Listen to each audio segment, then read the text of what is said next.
வணக்கம் நண்பர்களே. இன்று சமூக நீதி காவலர் மண்டல் நாயகர் வி.பி. சிங் அவர்களின் பிறந்தநாள். வி.பி. சிங் அவர்களை பற்றி இன்றைய இளைஞர்களுக்கு தெரியுமா என்பதே சந்தேகம். வி.பி. சிங் அவர்கள் 1989 90 வரை 1 வருட காலம் இந்திய பிரதமராக இருந்தவர். அவர்தான் இடஒதுக்கீடு ஓபிசி மக்களுக்கு, ஓபிசி என்றால் நாடார், தேவர், வன்னியர், கவுண்டர் போன்ற பல சாதிகள் அதில் அடங்கும். அந்த மக்களுக்கு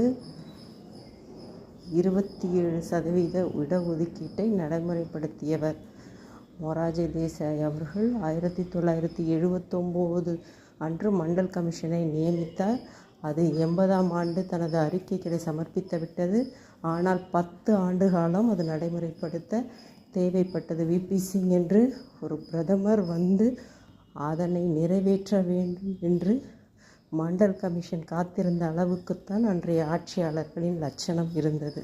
அரச குடும்பத்தில் பிறந்தவர் வி.பி. சிங்.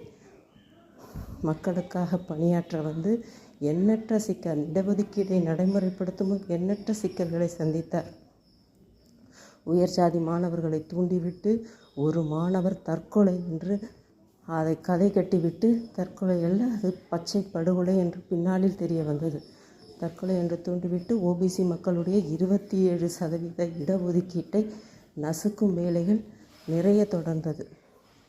அந்த சமயத்தில்தான் அத்வானி அவர்கள் ரத யாத்திரை தொடங்கினார். அதாவது வடநாடு முழுக்க ராமன் பெயரால் ரத்த ஆறு பாய்ந்ததல்லவா, அந்த ரத யாத்திரையை அவரை பதவியிலிருந்து இறக்குவதற்காக அத்வானி துவங்கினார்.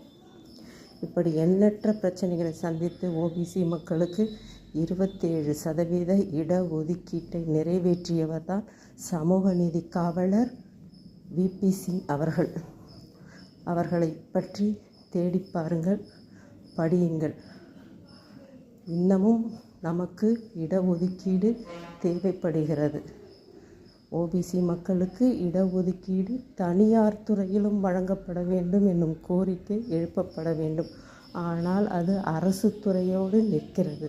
அரசு துறையில் அந்த இடஒதுக்கீடை அழிக்க நடக்கும் சதிகளை 50 ஆண்டு காலமாக இங்குள்ள அமைப்புகள் தான், அதாவது திராவிட அமைப்புகளோ மற்ற முற்போக்கு உமைப்புகளோ தான் எதிர்த்து நிலைநிறுத்தி கொண்டு இருக்கிறது. கண்ணிங்காக ஒரு நீதிமன்றத்தில் எவ்வளவு தடைக்கற்களை போட முடியுமோ உயர் சாதி பார்ப்பனர்கள் அவ்வளவு தடைகளை போட்டுக்கொண்டு அதை